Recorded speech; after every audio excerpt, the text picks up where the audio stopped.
नमस्कार, Berger home shield उलझन का सही सुलझन कार्यक्रम में स्वागत है आपका। मैं हूं Aamir Nisar, Berger home shield representative, और मैं यहां पर हूं आपकी उलझनों को सुलझाने के लिए।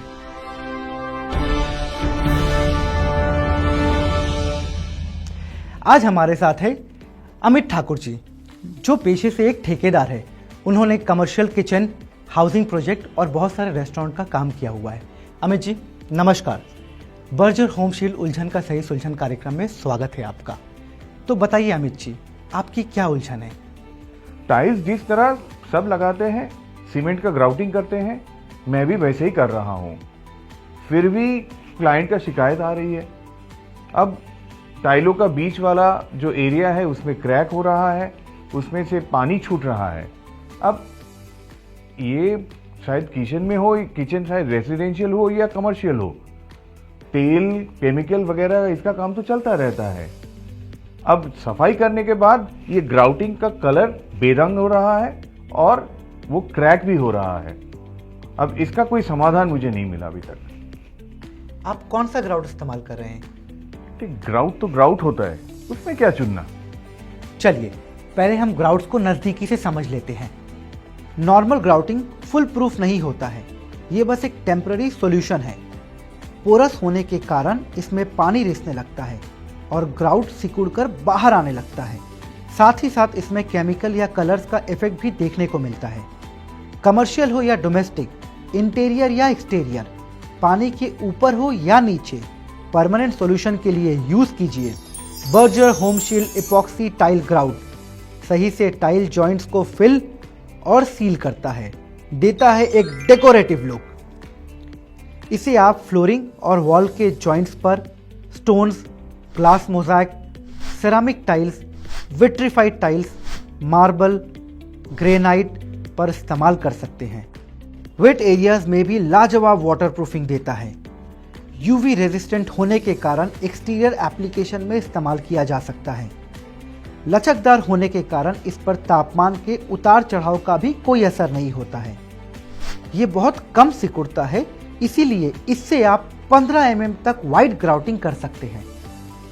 पानी और केमिकल के संपर्क में आते ही ये एक बैरियर कोट की तरह काम करता है और उन्हें अंदर जाने से या बाहर आने से रोकता है।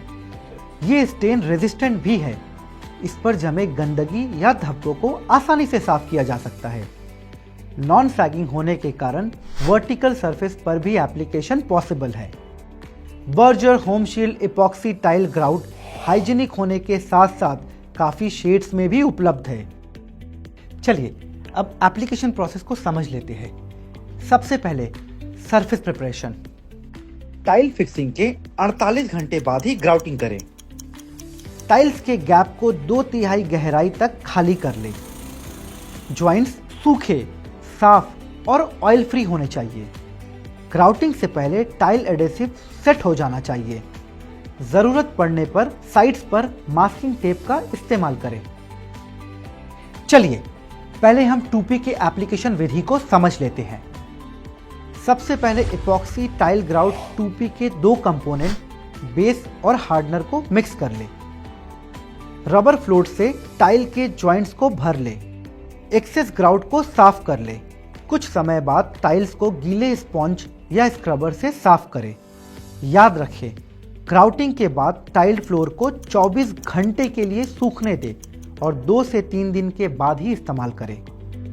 अब इपॉक्सी टाइल ग्राउट 3P के एप्लीकेशन विधि को देख लेते हैं। इपॉक्सी टाइल ग्राउट 3P के 3 कंपोनेंट को उचित रेशियो में मिक्स करके एक पेस्ट बना ले। 25 से 30 मिनट के अंदर अप्लाई करें।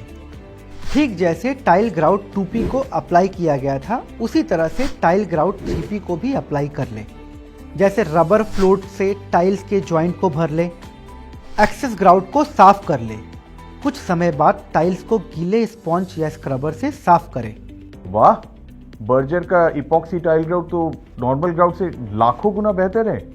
तो आखिर आपने सुलझा ही दिया मेरी उलझन को। जी हाँ, अलविदा कहे आपके सभी टाइल्स और स्टोन जॉइंट्स के प्रॉब्लम को Berger home shield epoxy tile grout के साथ।